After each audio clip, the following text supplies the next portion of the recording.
Already ನಾನು ಹೇಳಿದೆ ನಿಮಗೆ ವೊಕ್ಯಾಬ್ಯುಲರೀಸು ತುಂಬ ಇಂಪಾರ್ಟೆಂಟು. ಪ್ರತಿಯೊಂದು ವೊಕ್ಯಾಬ್ಯುಲರೀಸು ನಾವು ಕಲಿಯೋದು ಏನಿದೆ ಅದು ಖಂಡಿತ ಬಳಸಲೇಬೇಕು. ಅದು ಕಲಿಯೋದ್ರಿಂದ ನಮ್ಮ ಫ್ಲುಯೆನ್ಸಿ ಇಂಪ್ರೂವ್ ಆಗುತ್ತೆ. ಅದು ಅಲ್ಲದೆ ನಿಮಗೆ ಸ್ಟ್ರಕ್ ಆಗೋದಿಲ್ಲ. ವರ್ಡ್ಸ್ ಜಾಸ್ತಿ ಗೊತ್ತಿದ್ದಷ್ಟು ನಿಮಗೆ ಫ್ಲುಯೆನ್ಸಿ ಇರುತ್ತೆ, ಸ್ಟ್ರಕ್ ಆಗೋದಿಲ್ಲ ಮಾತಾಡಬೇಕಾದ್ರೆ. ಸೊ ಈ ಕಾರಣಕ್ಕೆ ನಾವು ವೊಕ್ಯಾಬ್ಯುಲರೀಸ್ ಕಲಿಬೇಕು ಅಂತ ಹೇಳೋದು. ಓಕೆ, ಸೊ ಈ ಸೆಕ್ಷನಲ್ಲಿ ಏನು ನೋಡೋಣ ಅಂದರೆ, ಆಲ್ರೆಡಿ ನಾವು ಏನು ನೋಡಿದ್ವಿ, ಇನ್ಸ್ಟೆಡ್ ಆಫ್ ನೋಡಿದ್ವಿ. ಈಗ ಇಟ್ಸ್ ಜಸ್ಟ್, ಸಿಂಪಲ್ ಇದು. ಇಟ್ಸ್ ಜಸ್ಟ್ ಯೂಸ್ ಮಾಡಿ ಏನು ಸೆಂಟೆನ್ಸ್ ಮಾಡ್ಬೋದು, ಅದರ ಅರ್ಥ ಏನು? ಅಥವಾ ಇಟ್ಸ್ ನಾಟ್ ಜಸ್ಟ್, ಇದ್ರ ನೆಗೆಟಿವ್. ಓಕೆ, ಸೊ ಏನಿಲ್ಲ ನೋಡಿ, use to minimise, explain or soften something. ಇದನ್ನು ಏನಕ್ಕೆ ಯೂಸ್ ಮಾಡ್ತೀವಿ ಅಂತ ಹೇಳಿದ್ರೆ, ಒಂದು ವಿಷಯನ ಸುಮ್ಮನೆ ಸಣ್ಣದಾಗಿ ಹೇಳಲಿಕ್ಕೆ, ಅದೇನಿಲ್ಲ, ಅದು ಅಷ್ಟೇ, ಅದು ಇಷ್ಟೇ ಅಂತ ಹೇಳಲಿಕ್ಕೆ. ಎಕ್ಸಾಂಪಲ್ ನೋಡಿ. ಓಕೆ, ಇಟ್ಸ್ ಜಸ್ಟ್ ನೋಡಿ, ಸಿಂಪಲಾಗಿ ಹೇಳೋದಾದರೆ, ಅದೇನು ಅಂಥದ್ದೇನು ದೊಡ್ಡ ತಪ್ಪೇನಲ್ಲ, it's just a small mistake. ನೋಡಿ, it's just a small mistake, ಅದೇನೊಂದು ಸಣ್ಣ ತಪ್ಪಷ್ಟೇ. ಈ ಅಷ್ಟೇ ಅಂತ ಹೇಳ್ತೀವಲ್ವ, ಅದೇ just actually. It's just a small mistake, ಅದು ಒಂದು ಸಣ್ಣ ತಪ್ಪಷ್ಟೇ. ಅದು ಒಂದು ಸಣ್ಣ ತಪ್ಪಷ್ಟೇ, ಅದನ್ನು ಯಾಕೆ ಇಷ್ಟು ದೊಡ್ಡದು ಮಾಡಬೇಕು? It's just a small mistake. Okay, it's just the weather. It will clear up soon. ಇದರ ಅರ್ಥ ನೋಡಿ. ಸೊ ಇಲ್ಲೂ ನಿಮಗೆ ಬರೀ ಇಟ್ಸ್ ಜಸ್ಟ್ ಮಾತ್ರ ಅಲ್ಲ, ಬೇರೆ ವೊಕ್ಯಾಬ್ಯುಲರೀಸ್ ಇರುತ್ತೆ, ಅದನ್ನು ಕ್ಯಾಚ್ ಮಾಡ್ಕೋಬೇಕು. It's just the weather, it will clear up soon. Hi friends, ಇದೊಂದು ವಿಶೇಷ ಸೂಚನೆ. ನಮ್ಮಲ್ಲಿ ಇದೀಗ ಆನ್ಲೈನ್ ಸ್ಪೋಕನ್ ಇಂಗ್ಲಿಷ್ ಕೋರ್ಸ್ನ ಹೊಸ ಬ್ಯಾಚ್ ಶುರುವಾಗಿದೆ. ನೀವು ಇನ್ಮೇಲೆ ಎಲ್ಲೂ ಹೊರಗಡೆ ಹೋಗಿ ಇಂಗ್ಲಿಷ್ ಕಲಿಯುವ ಅವಶ್ಯಕತೆ ಇಲ್ಲ. ಮನೆಯಲ್ಲೇ ಕೂತ್ಕೊಂಡು ಯಾವುದೇ ಟೆನ್ಷನ್ ಇಲ್ಲದೆ, ಏನು ಮುಗಿದಿರಬಿಲ್ಲದೆ ಇಂಗ್ಲಿಷ್ ಮಾತಾಡೋದನ್ನು ಕಲಿಯಬಹುದು. ಸ್ನೇಹಿತರೆ, ಸ್ಪೋಕನ್ ಇಂಗ್ಲಿಷ್ ಮಾತ್ರ ಅಲ್ಲ, ನಿಮಗೆ ಇಂಗ್ಲಿಷ್ನ ಓದಲಿಕ್ಕೆ ಬರಲಿಕ್ಕೆ ಬರಲ್ಲ ಅಂತ ಇಟ್ಕೊಳ್ಳಿ. ಈಗ ಇಂಗ್ಲಿಷಲ್ಲಿ ನಿಮಗೆ ಓದಲಿಕ್ಕೆ ಬರಲಿಕ್ಕೆ ಬರಲ್ಲ, ಬರೀ ನಿಮಗೆ ABCD ಮಾತ್ರ ಗೊತ್ತು, ಅಥವಾ ABCD ಗೊತ್ತಿಲ್ಲ ಅಂತ ಇಟ್ಕೊಳ್ಳಿ. ಸೊ ABCD ಗೊತ್ತಿಲ್ಲ ಅಂತ ಪರವಾಗಿಲ್ಲ, ನಾವು ನಿಮಗೆ ಇಂಗ್ಲಿಷ್ನ ಬೇಸಿಕ್ಕಿಂದನೇ ಓದಲಿಕ್ಕೆ ಮತ್ತು ಬರಲಿಕ್ಕೆ ಸಹ ಹೇಳ್ಕೊಡ್ತೀವಿ. ಅದು ಅಲ್ಲದೆ ನೀವು ಒಂದು ವೇಳೆ ಕನ್ನಡನೇ ಬರಲ್ಲ ಅಂತ ಇಟ್ಕೊಳ್ಳಿ, ಕನ್ನಡನೂ ಹೇಳ್ಕೊಟ್ಟು ಕನ್ನಡದಿಂದ ಇಂಗ್ಲಿಷ್ನ ಹೇಗೆ ಓದೋದು, ಕನ್ನಡನೂ ನಾವು ಹೇಳ್ಕೊಟ್ಟು ಅದರ ಮೂಲಕ ಇಂಗ್ಲಿಷ್ನ ಹೇಗೆ ಕಲಿಯೋದು ಅನ್ನೋದನ್ನು ನಾವು ಈ ಕೋರ್ಸಲ್ಲಿ ಇನ್ಕ್ಲೂಡ್ ಮಾಡಿದ್ದೀವಿ. ಸ್ನೇಹಿತರೆ, ಈ ಕೋರ್ಸನ್ನು ಚಿಕ್ಕ ಮಕ್ಕಳನ್ನು ಹೊರತುಪಡಿಸಿ ಬೇರೆ ಯಾರು ಬೇಕಾದರೂ ಈ ಕೋರ್ಸ್ಗೆ ಜಾಯ್ನ್ ಆಗಬಹುದು. ನೀವು ಕೆಲಸ ಹೋಗೋರು ಇರ್ಬೋದು, ಮನೆಯಲ್ಲಿ ಇರ್ಬೋದು, ಅಥವಾ ನೀವು ಯಾವುದೋ ಒಂದು ಬಿಸ್ನೆಸ್ ಮಾಡ್ತಾ ಇರ್ಬೋದು. ಓಕೆ, ಸೊ ಯಾರು ಬೇಕಾದರೂ ಈ ಕೋರ್ಸ್ನ ಜಾಯ್ನ್ ಆಗಬಹುದು. ಹಾಗಾದರೆ ಸ್ನೇಹಿತರೆ, ತಡ ಯಾಕೆ? ಈ ಸ್ಪೋಕನ್ ಇಂಗ್ಲಿಷ್ ಕೋರ್ಸ್ ಮತ್ತು English basic reading and writing ಕೋರ್ಸ್ನ ಜಾಯ್ನ್ ಆಗಬೇಕು ಅಂತ ಆಸಕ್ತಿ ಇರೋರು ಈ ಕೂಡಲೇ ನಿಮ್ಮ ಫೋನ್ ತೆಗೆದುಕೊಳ್ಳಿ, ಹಾಗೂ ಇಲ್ಲಿ ಬರ್ತಿರುವಂತಹ ನಂಬರ್ಗೆ ಅಥವಾ ಕೆಳಗಡೆ ಬರ್ತಾ ಇರುವಂತಹ ನಂಬರ್ಗೆ ನೀವು ಕರೆ ಮಾಡತಕ್ಕದ್ದು, ಅಥವಾ ವಾಟ್ಸ್ಆ್ಯಪ್ನಲ್ಲಿ ಸಂಪರ್ಕಿಸಿ ನಿಮ್ಮ ಹೆಸರನ್ನು ರಿಜಿಸ್ಟರ್ ಮಾಡ್ಕೊಳ್ಳಿ. ಈಗ ನಾವೆಲ್ಲೋ ಹೋಗಬೇಕು ಅಂತ ಹೊರಟಿರ್ತೀವಿ, ನೋಡಿದ್ರೆ ಇದು ಏನು ವೆದರ್ ಚೆನ್ನಾಗಿರಲ್ಲ, ಬೇರೆ ಏನೂ ಸಮಸ್ಯೆ ಇರಲ್ಲ. ಓಕೆ, ಆದರೆ ಹೊರಟಿರೋದು ನಾವು ಅದು ಪ್ರೋಗ್ರೆಸ್ ಆಗ್ತಾ ಇರಲ್ಲ. ಯಾಕೆ ಎಲ್ಲರೂ ಸುಮ್ಮನಿದ್ದೀರಾ? ಇಲ್ಲ, ವೆದರ್ ವೆಯ್ಟ್ ಮಾಡ್ತಾ ಇದ್ವಿ. ಏನು ಸಮಸ್ಯೆ ಆಗಿದೆ ಹೊರಡಲಿಕ್ಕೆ? ನೋ, ಏನೂ ಸಮಸ್ಯೆ ಇಲ್ಲ. ಇಟ್ಸ್ ಜಸ್ಟ್ ವೆದರ್ ಸಮಸ್ಯೆ ಅಷ್ಟೇ. ಅದು ಕ್ಲಿಯರ್ ಆಗುತ್ತೆ ಸ್ವಲ್ಪ ಹೊತ್ತಿಗೆ. ವೆದರ್ ಸಮಸ್ಯೆ ಅಷ್ಟೇ. So it's just the weather ಅಷ್ಟೇ ಸಮಸ್ಯೆ ಅಂತ ಇಲ್ಲಿಲ್ಲ. ಏನು ಸಮಸ್ಯೆ ಅಂತ ಕೇಳಿದಾಗ it's just the weather, it will clear up soon. ಅಂದರೆ ವೆದರ್ ಅಷ್ಟೇ ಸಮಸ್ಯೆ ಅಂತ ಅರ್ಥ. ಅದು ಸರಿಯಾಗುತ್ತೆ ಸ್ವಲ್ಪ ಹೊತ್ತಿಗೆ. It will clear up soon, ಸ್ವಲ್ಪ ಹೊತ್ತಿಗೆ ಬೇಗನೆ ಅದು ಕ್ಲಿಯರ್ ಆಗುತ್ತೆ. It's just a misunderstanding. ಅದು ಒಂದು ಮಿಸ್ಅಂಡರ್ಸ್ಟ್ಯಾಂಡಿಂಗ್ ಅಷ್ಟೇ. ಮಿಸ್ಅಂಡರ್ಸ್ಟ್ಯಾಂಡಿಂಗ್ ಅಂದರೆ ತಪ್ಪು ತಿಳುವಳಿಕೆ, ಅಥವಾ ಮಿಸ್ಅಂಡರ್ಸ್ಟ್ಯಾಂಡಿಂಗ್ ಕನ್ನಡದಲ್ಲೂ ಕಾಮನ್ ಆಗಿದೆ, ಯೂಸ್ ಮಾಡಿ. Right, it's just the way he is. ಅಂದರೆ ಏನರ್ಥ? ಅವನಿರೋದೇ ಹಾಗೆ. It's just the way he is, ಅವನಿರೋದೇ ಹಾಗೆ. ಓಕೆ, ಅದನ್ನು it's just the way he is, ಅವನಿರೋದೇ ಹಾಗೆ. ಅದ್ರ ಬಗ್ಗೆ ಜಾಸ್ತಿ ತಲೆ ಕೆಡಿಸ್ಕೋಬೇಡಿ, ಅವನಿರೋದೇ ಹಾಗೆ, ಬೇಜಾರು ಮಾಡ್ಕೋಬೇಡಿ ಆ ಥರ. It's just a phase, she'll grow out of it. It's just a phase ಅಂದರೆ ನಮ್ಮ ಜೀವನದಲ್ಲಿ ಬರುವಂತಹ ಸಮಯದ ಒಂದು ಘಟಕ. Like it's just a phase. ಇದು ಮುಗಿದ್ರೆ ಇನ್ನೊಂದು ಒಳ್ಳೆಯ ಕಾಲ ಬರುತ್ತೆ, ಇದೊಂದು ಕೆಟ್ಟ ಕಾಲ ನಡೀತಾ ಇದೆ, ಇನ್ನೊಂದು ಒಳ್ಳೆಯ ಕಾಲ ಬರುತ್ತೆ. It's just a phase of life. Phase FASE, ಅಲ್ಲ. Okay, she will grow out of it ಅಂದರೆ ಅವಳು ಅದರಿಂದ ಹೊರಗೆ ಬರ್ತಾಳೆ. She will grow out of something ಅಂತ ಹೇಳಿದ್ರೆ ಅವಳು ಅದರಿಂದ ಹೊರಗೆ ಅದನ್ನು ಮೀರಿ ಎದ್ದು ಬರ್ತಾಳೆ ಅಂತ ಅರ್ಥ. It's just my opinion. ಇದು ನನ್ನ ಒಪಿನಿಯನ್ ಅಷ್ಟೇ, ನನ್ನ ಅಭಿಪ್ರಾಯ ಅಷ್ಟೇ ಇದು. It's just a scratch on the car. ಜಾಸ್ತಿ ಏನೂ ಆಗಿಲ್ಲ, ಒಂದು ಸ್ಕ್ರ್ಯಾಚ್ ಆಗಿದೆ ಅಷ್ಟೇ. ನಾವು it's just a simple task, you can do it. ಅದೊಂದು ಸಿಂಪಲ್ ಟಾಸ್ಕ್ ಅಷ್ಟೇ, ಅದನ್ನು ನೀನು ಮಾಡ್ಬೋದು.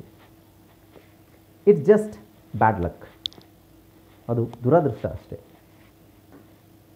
It's just not. Okay, not ಬಂದಿದೆ, ನಾಟ್ ಆಮೇಲೆ ತೊಗೊಳ್ಳೋಣ. It's just what I heard.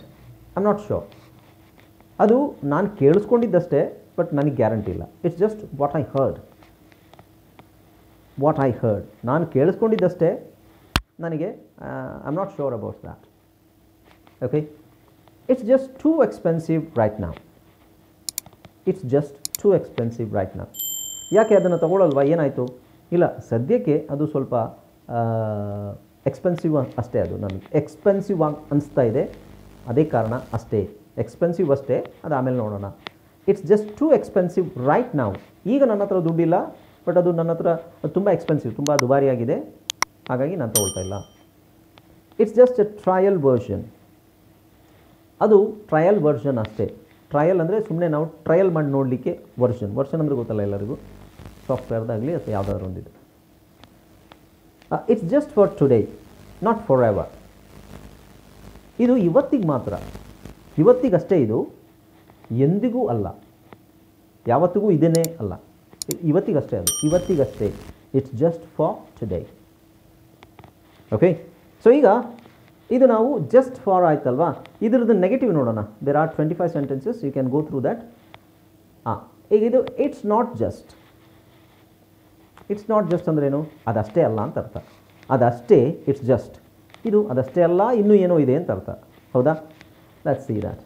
Use to show that something is more than it seems. ಅದಷ್ಟೇ ಅಲ್ಲ, ಇನ್ನೇನೋ ಇದೆ ಅಂತ ಹೇಳಬೇಕಾದ್ರೆ ನಾವು ಇಟ್ಸ್ ನಾಟ್ ಜಸ್ಟ್ ಅಂತ ಹೇಳಬೇಕು. Let's see the examples. It's not just ಏನಿದೆ? It's not just a job, it's a responsibility. It's not just a job, it's a responsibility. ಅದು ಬರೀ ಜಾಬ್ ಅಲ್ಲ, ನನಗೆ ಅದೊಂದು ಜವಾಬ್ದಾರಿ. It's not just about winning, ಗೆಲ್ಲೋದ್ರ ಬಗ್ಗೆ ಮಾತ್ರ ಅಲ್ಲ. ಇಟ್ಸ್ ಅಬೌಟ್ ಲರ್ನಿಂಗ್, ಅದು ಕಲಿಯೋದ್ರ ಬಗ್ಗೆನೂ ಇದೆ. ಗೆಲ್ಲೋದು ಮಾತ್ರ ಅಲ್ಲ, ಕಲಿಯೋದ್ರ ಬಗ್ಗೆನೂ ಇದೆ.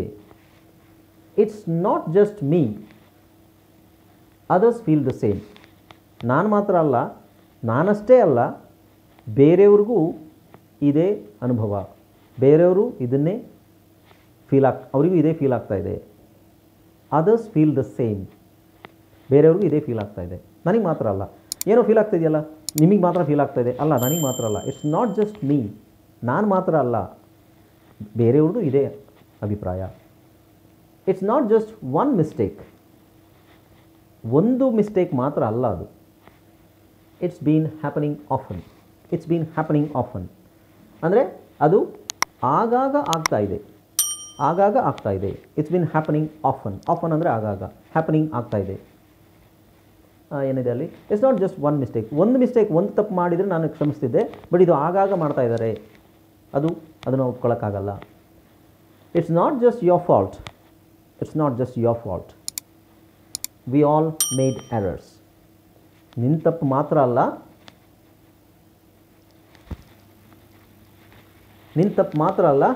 ನಾವೆಲ್ಲ ತಪ್ಪು ಮಾಡಿದ್ದೀವಿ. ಎರರ್ಸ್ ಮಿಸ್ಟೇಕ್ ಎಲ್ಲ ಒಂದೇ. ಎರರ್ಸ್ ಅಂದರೆ ತಪ್ಪು, ಫಾಲ್ಟ್ ಅಂದರೂ ತಪ್ಪು, ಮಿಸ್ಟೇಕ್ ಅಂದರೂ ತಪ್ಪು, ಬಟ್ ಅದನ್ನು ಯೂಸ್ ಮಾಡೋ ರೀತಿ ಬೇರೆ ಇರುತ್ತೆ. It's not just your fault. ನಿನ್ನ ತಪ್ಪು ಮಾತ್ರ ಅಲ್ಲ ಅಂದರೆ ನಿನ್ನ ತಪ್ಪಷ್ಟೇ ಅಲ್ಲ, ಈ ಮಾತ್ರ ಅಷ್ಟೇ ಇಲ್ಲಿ ನಾವು ಇಂಟರ್ಚೇಂಜ್ ಮಾಡ್ಬೋದು. ನಿನ್ನ ತಪ್ಪು ಮಾತ್ರ ಅಲ್ಲ, ನಾವೆಲ್ಲರೂ ತಪ್ಪು ಮಾಡಿದ್ದೀವಿ. We all made errors. Make error, make mistake. Okay, it's not just for kids. It's not just for kids. Adults love it too. ಅದು ಮಕ್ಕಳಿಗಷ್ಟೇ ಅಲ್ಲ, ದೊಡ್ಡವರಿಗೂ ಇಷ್ಟ ಆಗುತ್ತೆ. Got it? It's not just an accident. ಅದು ಜಸ್ಟ್ ಒಂದು accident ಮಾತ್ರ ಅಲ್ಲ. It was carelessness. ಅದು ಕೇರ್ಲೆಸ್ನೆಸ್, ಅಜಾಗರೂಕತೆ. ರೈಟ್? ನಿರ್ಲಕ್ಷ್ಯತನ, ಅಜಾಗರೂಕತೆ. It's not just hard. ಅದು ಕಷ್ಟ ಮಾತ್ರ ಅಲ್ಲ, ಕಷ್ಟವಷ್ಟೇ ಅಲ್ಲ, ಮಾತ್ರ ಅಷ್ಟೇ ಅದನ್ನು ಇಂಟರ್ಚೇಂಜ್ ಮಾಡ್ಬೋದು. ಅದು ಕಷ್ಟ ಮಾತ್ರ ಅಲ್ಲ, ಇಟ್ಸ್ ಎಕ್ಸಾಸ್ಟಿಂಗ್. ಎಕ್ಸಾಸ್ಟಿಂಗ್ ಅಂದರೆ ಥರ ತುಂಬ ಸುಸ್ತಾಗುವಂಥದ್ದು. ಏನಾದರೂ ತುಂಬ ಕಷ್ಟಪಡ್ಬೋದು, ಬಟ್ ತುಂಬ ಸುಸ್ತಾಗುತ್ತೆ. ಅದು ಎಕ್ಸಾಸ್ಟಿಂಗ್ ಅಂದರೆ. It's not just A suggestion. ಅದು ಸಲಹೆ ಮಾತ್ರ ಅಲ್ಲ, ಇಟ್ಸ್ ಅ ವಾರ್ನಿಂಗ್. ಅದೊಂದು ಎಚ್ಚರಿಕೆ. Okay, so these things are very important. ಇದನ್ನು ನಾವು ಇಲ್ಲಿ ನೋಡಿ, ನಿಮಗೆ ನಾನು ಹೇಳಿದ್ನಲ್ಲ, ಒಂದು ಸೆಂಟೆನ್ಸಲ್ಲಿ ನೆಕ್ಸ್ಟ್ ನಿಮಗೆ ಒಂದು ವೊಕ್ಯಾಬುಲರಿ ಅಂತ ನಾನು ನಿಮಗೆ ಮೆನ್ಷನ್ ಮಾಡ್ತೀನಿ. ಇಟ್ಸ್ ನಾಟ್ ಜಸ್ಟ್ ಅದು ಮಾತ್ರ ಅಲ್ಲ. ವೊಕ್ಯಾಬುಲರಿ ಅಂದರೆ ಸೆಂಟೆನ್ಸ್ಗಳಲ್ಲಿ ನಿಮಗೆ ಏನೇನು ಸಿಗ್ತಾ, ನಿಮಗೆ ಹೊಸದೇನಿರುತ್ತೆ ಅದೆಲ್ಲವೂ ವೊಕ್ಯಾಬುಲರಿಸೇ. Exhausting is a new word. Okay, carelessness, ಆಮೇಲೆ ಎರರ್ಸ್, ಫಾಲ್ಟ್, ಬೀನ್ ಹ್ಯಾಪನಿಂಗ್, ಇದು others feel the same, responsibility, something, ಎಲ್ಲದೂ ನಿಮಗೆ ಹೊಸದು ಏನಿದೆ ಎಲ್ಲದೂ ವೊಕ್ಯಾಬುಲರಿ, ಹೊಸದನ್ನು ನೀವು ಕಲಿಯೋದು. So you have to practise this, you have to say this multiple times. ಆವಾಗಲೇ ನಿಮಗೆ ಇದು ತಲೆಯಲ್ಲಿ ಕೂತ್ಕೊಳ್ಳೋದು. ಓಕೆ, ಆಮೇಲೆ ನಾನು ಹೇಳಿದ್ದೀನಿ ನಿಮಗೆ, ಆಸ್ ಐ ಟೋಲ್ಡ್ ಯು, ನೀವು ಪದೇ ಪದೇ ಈ ವಿಡಿಯೋಸನ್ನು ನೋಡಿ, ಆವಾಗ ನಿಮಗೆ ಡೈರೆಕ್ಟಾಗಿ ನಾವು ಕಮ್ಯುನಿಕೇಟ್ ಮಾಡೋ ಥರನೇ ಇರುತ್ತೆ. ರೈಟ್, ನೀವು ಅದನ್ನು ಹೇಳಬೇಕು. ನಾನು ಹೇಳಿದಾಗ ಅದೇ ಸೆಂಟೆನ್ಸನ್ನು ನೀವು ಹೇಳಬೇಕು. ರೈಟ್, ಇದ್ರದ್ದು ಬರೀ ಕನ್ನಡ ವರ್ಷನ್ನು ನೋಡಿಕೊಂಡು ನಾವು ಬರೆಯೋದು ಓದೋದು ಮಾಡೋದಲ್ಲ. Just listen and say. ತುಂಬ ನೀವು ಇಂಗ್ಲೀಷಲ್ಲಿ ಮಾತಾಡಬೇಕಾಗಿರೋದನ್ನು ನೀವು ಪ್ರತಿಯೊಂದನ್ನು ಬರಿತಾ ಕೂತ್ಕೊಳ್ಳೋಕ್ಕಾಗಲ್ಲ. ಯು ನೀಡ್ ಟು ಲಿಸನ್, ಕೇಳಿಸ್ಕೊಳ್ಳಿ, ಅದನ್ನೇ ರಿಪೀಟ್ ಮಾಡಿ. ವರ್ಡ್ಸ್, ಹೊಸ ವರ್ಡ್ಸನ್ನ ಮಾತ್ರ ಸೆಂಟೆನ್ಸ್ ಫುಲ್ ಬರಿತಾ ಕೂತ್ಕೊಬೇಡಿ. ಹೊಸ ವರ್ಡ್ಸ್ ನಿಮಗೆ ಯಾವ್ದು ಹೊಸದಾಗಿರುತ್ತೆ ಅದನ್ನು ಮಾತ್ರ ಪಕ್ಕದಲ್ಲಿ ಬರ್ಕೊಳ್ಳಿ. Okay, so this will work. ಇಲ್ಲಾಂದರೆ ನೀವು ಜಸ್ಟ್ ಇದ್ರದ್ದು ಎಲ್ಲದೂ ಕನ್ನಡ ವರ್ಷನ್ ಕೊಡ್ತಾ ಹೋದರೆ you will just read and forget. ನೀವು ಅದನ್ನು ಓದ್ಬಿಟ್ಟು ಸುಮ್ಮನೆ ಮರ್ತು ಬಿಡ್ತೀರಾ. It will not work for ever. ಮತ್ತು ಮರ್ತು ಬಿಡ್ತೀರಾ. ಅದನ್ನು ಡೈಲಿ ಯೂಸ್ ಆಗಬೇಕು ಅಂತ ಹೇಳಿದ್ರೆ ಯು ನೀಡ್ ಟು ಕಮ್ಯುನಿಕೇಟ್. ನೀವು ಅದನ್ನು ಹೇಳ್ತಾ ಇರಬೇಕಾಗಲ್ಲ. ಓಕೆ, ಇನ್ನೊಂದೆರಡು ಎಕ್ಸಾಂಪಲ್ ನೋಡೋಣ. Do we have time?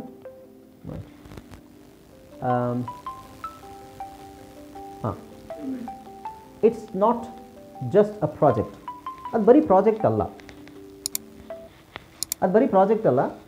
It's a dream. ಅದೊಂದು ಕನಸು. It's not just the cost, it's also the value. ಇದಕ್ಕೆ ಕಾಸ್ಟಿಗೂ ವ್ಯಾಲ್ಯೂಗೆ ನಾನು ಹೇಗೆ ಡಿಫ್ರೆನ್ಸ್ ಹೇಳಲಿ? ದರ. It's not just a cost. ದರ ಅಷ್ಟೇ ಅಲ್ಲ, ಇಟ್ಸ್ ಆಲ್ಸೋ ದ ವ್ಯಾಲ್ಯೂ. ಅದರ ಬೆಲೆ ಅಂದರೆ ದರ ಅಲ್ಲ. ಬೆಲೆ ಅಂದರೆ ಆ ಬೆಲೆ ಅಂದರೆ ವ್ಯಾಲ್ಯೂ. ಓಕೆ, ಒಂದು ವಸ್ತುವಿನ ದರ ಮಾತ್ರ ನಾವು ಲೆಕ್ಕಕ್ಕೆ ತಗೋಬಾರ್ದು, ಆ ವಸ್ತುವಿನ ಬೆಲೆ ಏನು ಅಂತ ನೋಡಬೇಕು. ಬೆಲೆ ಅಂದರೆ ಆ ವಸ್ತು ನಮಗೆ ಎಷ್ಟು ಬೆಲೆಯುಳ್ಳದ್ದು. ಕಾಸ್ಟ್, ರೇಟ್ ಅಲ್ಲ, ಬೆಲೆ. ಅದರಿಂದ ಅದ್ರಿಗೆ ಯಾವ ಬೆಲೆ ಕಟ್ಬೋದು ನಾವು ಅಂತ, ಆ meaning. It's not just one thing, it's everything together. ಅದು ಒಂದು ವಿಷಯ ಅಷ್ಟೇ ಅಲ್ಲ, ಎಲ್ಲ ವಿಷಯ ಒಟ್ಟಾರೆಯಾಗಿ ಎಲ್ಲ ವಿಷಯ. It's not just one thing. It's not just that I am busy, I am also unwell. ನಾನು ಬ್ಯುಸಿ ಮಾತ್ರ ಅಲ್ಲ, ನಾನು ಬ್ಯುಸಿ ಅಷ್ಟೇ ಅಲ್ಲ, ನನಗೆ ಹುಷಾರಿಲ್ಲ. ಐ ಆಮ್ ಅನ್ವೆಲ್ ಅಂದರೆ I am not feeling well, I am sick ಅಂತ, ಐ ಆಮ್ ಇಲ್, ಈ ಮೀನಿಂಗ್ ಬರುತ್ತೆ. Okay, alright, will see in the next class. ಇದನ್ನೆಲ್ಲ ಪ್ರಾಕ್ಟೀಸ್ ಮಾಡ್ಕೊಳ್ಳಿ. ಆಮೇಲೆ ಅದ್ರದ್ದು ನಿಮಗೆ ನಾನು ಆನ್ಲೈನಲ್ಲೇ ಕೊಟ್ಬಿಡ್ತೀನಿ, ಯಾವುದು ಪ್ರಪೋಸಿಷನ್. ಓಕೆ.